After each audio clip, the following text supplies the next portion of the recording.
Hey guys, and welcome to APC Sports, your NFL news location. Today, I am finally back after a 3-week hiatus, and I decided to take a look at the cuts that were made, trades that were made, and signings to the practice squad and other teams afterward for what I see as key players, or at least players that I didn't expect to be cut around the NFL after cut day. So, hope you guys enjoy the video. If you do, leave a like down below. Maybe subscribe, but it is always up to you. And comment below any players or any events that happened with these players that I missed. I would not be surprised at all if I missed anything here. But let's just get right into what I came here to do. So, we're going to go team by team for what players we do first. We're going to go over what players got cut that I didn't expect to be, or players that are pretty big names, at least to me.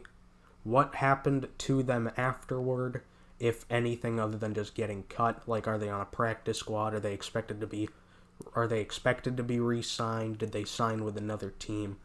Were they traded away and stuff like that? So let's get started here with the Bills. So for the Bills, their big notable cuts that I have here are running back Christian Wade, wide receiver and return man Andre Roberts, and then safety Dean Marlowe. Christian Wade showed some pretty good talent in his preseason performances with Buffalo last season. This season came back from the practice squad. Didn't get any preseason games to show that he could make the roster. So, I mean, I didn't really expect him to be cut, but I didn't have that much hope that he would actually make the main roster. So it's not the biggest surprise. However, Christian Wade has been signed to the Bills practice squad, so he will still be part of the team. Andre Roberts was cut, but is expected to be re-signed to the team before Week 1 starts, and the same thing with Dean Marlowe. They're both expected to re-sign with the team before Week 1, and I guess we'll see what happens with that. Alright, so the next team that I have on here is the Dolphins, and I only have one player on here at all, and that is Josh Rosen. Josh Rosen was cut by the team from being the third-string quarterback after not having a great year last year, not really playing well at all, and this is the second team in a row that's cut him after having him for only 1 year, and at the current moment, after being cut, he was signed to the Buccaneers practice squad, which is a pretty good place for him. I think he has potential that just hasn't been tapped into due to not having the best surrounding cast where he's been so far. So next we're going to move on and talk about the Pats. The Pats cuts that I have on here are Lamar Miller, Mohamed Sanu, Nick Folk, and Justin Rohrwasser. Now, let's start with the guys at the top. Lamar Miller, I've heard, is currently training and working stuff out with the Bills to possibly be signed to the roster. We'll see how that works out for us. I don't know if we really need him, but I don't know. I mean, maybe we do. We'll find out. Next cut, Mohamed Sanu. Really didn't expect them to cut Mohamed Sanu, especially with how their receiver core is. I don't really see it as that impressive at all. It's really a pretty piss-poor receiving core, in my opinion. And removing Mohamed Sanu from it really just makes it worse. I haven't seen or heard any news about him working out for any teams or being signed by anybody, but he may have, so let me know in the comments below if that did happen before this video came out. I'm only recording this video a day before it comes out. It should just come out tomorrow. So tell me if I missed anything in the comments. And then there's Nick Folk and Justin Rohrwasser. Both of them cut, causing the team to have no kickers, but they were both signed to the practice squad, which is a little odd that they have two kickers on the practice squad. So what I think they're doing here is I think that they're going to take this roster or these kickers, and they're going to kind of still have them practicing to see who's better, and then whichever one's better is going to be brought back up to the main squad, and they'll cut someone else that is kind of expendable on the roster. That's what I expect to happen with the Patriots there.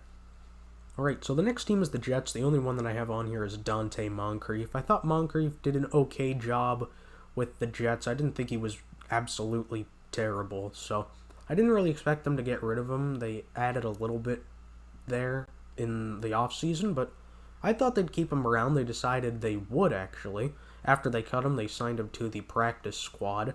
Pretty good move there. I think it's definitely good to have some players, especially at receiver, to come in if needed. Next is the Bengals.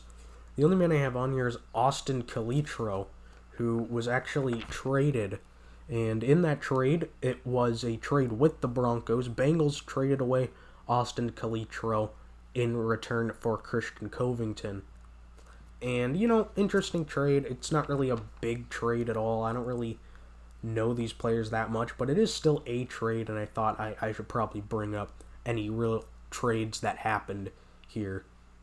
So next team is the Steelers. The two people I have on my list for the Steelers that surprised me are Trey Edmunds and Ryan Switzer. Trey Edmunds played okay when he was actually on the field, and he is the brother of another player on the team whose name suddenly slipped my mind. His last name is obviously Edmunds. For some reason, I can't remember his first name. It's not Tremaine, but anyway, I'll remember it eventually. Tell me in the comments below about how stupid I am and whatever. It doesn't matter. Anyway, so the other player is Ryan Switzer. Ryan Switzer, I thought, looked pretty good in some games, I think 2 years ago. And really, a lot of games last year, he just didn't catch very well. He dropped a lot of passes. He has potential, but he's really got to work on his catching ability. He was cut. Nothing happened with him. He is currently a free agent as far as I know. Trey Edmunds, on the other hand, was signed to the Steelers practice squad. Now in the Colts, it's Roosevelt Nix, the fullback.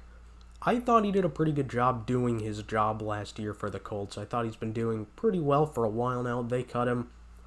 Honestly, it doesn't shock me that much that they cut him. A lot of teams moving away from having a fullback on the roster, preferring to have, maybe an extra halfback, extra tight end, extra O-lineman, really extra anything. You could have an extra player at another more important position and just not have a fullback. So I understand this move. Next, we'll move on to the Jaguars. Their cuts and trades that I have on here for their team are Leonard Fournette, Yannick Ngakoue, and Ronnie Harrison. Let's start with Leonard Fournette. Leonard Fournette was a surprise cut to the team that I had no clue why they did it, other than the fact that something's clearly going on there. They've taken a team that was pretty good a few years ago, and they've just absolutely torn it to shreds. But Leonard Fournette was cut, and then later signed with the Buccaneers, and now that just makes the Buccaneers' offense even scarier. They really had the perfect offense other than that running back, and now that they have Leonard Fournette, I think they could be an even more powerful team than I had anticipated. I still don't think they're going to make it too far into the playoffs, but I think they definitely have a shot to do pretty well in the regular season. Next is Yannick Ngakoue.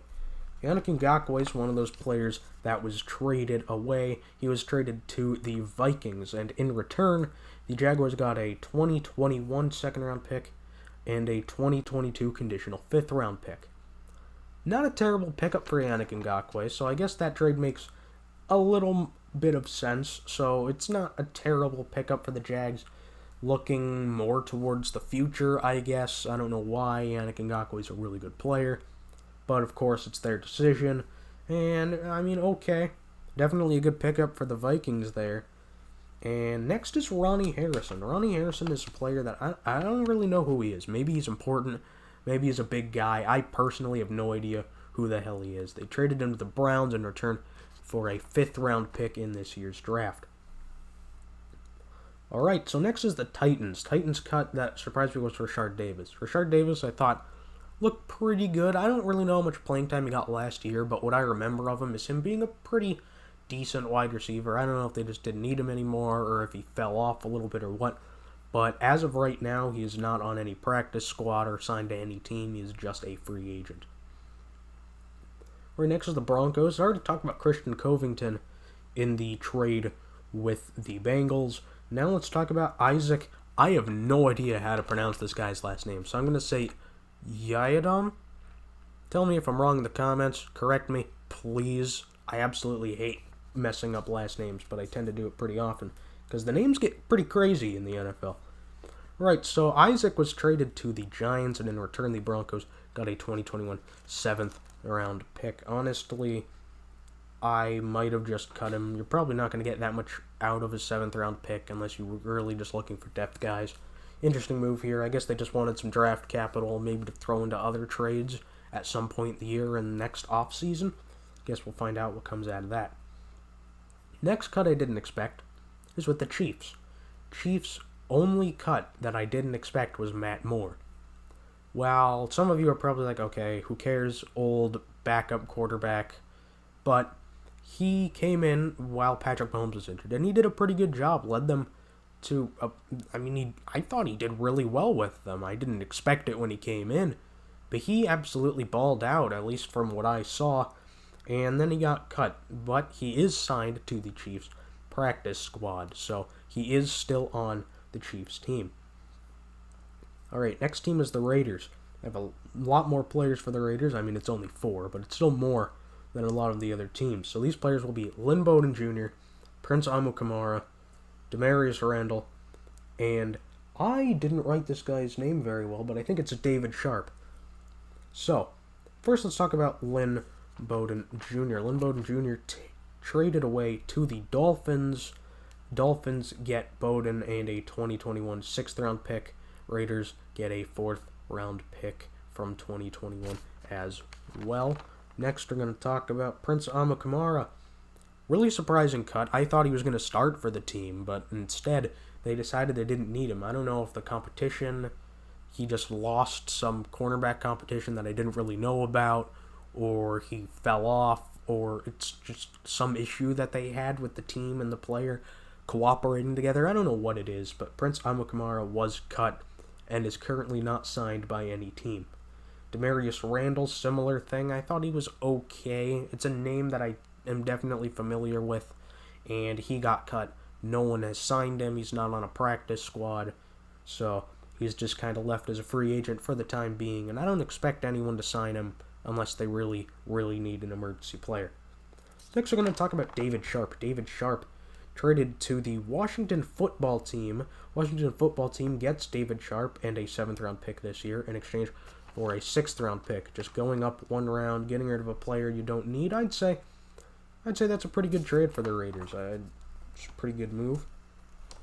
Right, so the next look, sorry about that loud noise. I wrote all of my notes on my notebook because I'm a goddamn idiot, but, maybe I'll actually take digital notes next time. Alright, so now the Cowboys. Cowboys on here with HaHa Clinton-Dix. I thought he did pretty well for them. Definitely competed well enough. And instead, it's just another time that a player got cut, especially HaHa Clinton-Dix. He's been getting cut pretty often recently, and I expect someone to pick him up at some point in the season, or at least next off-season. I don't expect him to be a free agent for too long, but at the moment, he's not on a practice squad, and no one has picked him up. Next, the Washington football team, with what I believe was the least expected move, in my opinion, that any team made, and that's them cutting Adrian Peterson. Adrian Peterson did a pretty good job last year. I mean, and the football team doesn't have Darius Geis anymore, so you don't have Darius Geis because of what he did and the fact that he's no longer on the team. And then you cut Adrian Peterson. So who the hell's going to be their running back now? I don't have a damn clue. But it's definitely not going to be of the quality of Adrian Peterson. So after they cut Adrian Peterson did sign with the Detroit Lions.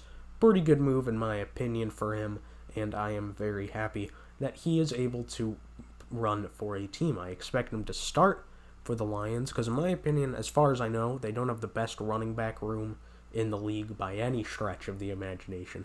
So I expect him to really start there. Next, almost done, only 2 more teams left, is the Panthers. So Panthers have Andre Smith on this list. He is the only one on the list, not because he's a big-time player, but because he was traded to the Buffalo Bills in exchange for something that basically doesn't exist. And just so you know, Andre Smith was also cut by the Bills and then was placed onto the Buffalo Bills practice squad after he was traded to them by the Panthers. So the Bills got Smith, cut him, put him on the practice squad. The Panthers got, in return, a pick that, in my opinion, doesn't really exist. Like, it's basically worth nothing. A 2023 late round conditional pick. What are you gonna do with that? I have no fucking idea. But I mean, you got it. You still got rid of a guy, so I guess good for you. All right. Now the final player on here is Shaquem Griffin. I feel bad for Shaquem Griffin. I thought he played well enough. He was kind of a minor rotation guy, but I thought he was a pretty good depth guy. But seems the Seahawks didn't quite think the same, but they do think that he could come in as a depth guy if needed, due to the fact that they cut him and then signed him pretty much immediately to the practice squad, where he could be brought up in case of emergency. So that's really all the things that I really thought were big from cut day and what happened afterward, and even some of these a little bit before. Pretty big stuff. A lot of this, actually a few. A lot of it is just minor players getting traded or cut and signed to the practice squad and stuff like that. But I tried to keep it to mostly big names. So hope you guys enjoyed this video. If you did, leave a like down below. Maybe subscribe, but it's up to you. And comment below what you guys thought about cut day and all the cuts that were made. Tell me if I missed anything at all in this video. And yeah, see you guys next time. Peace.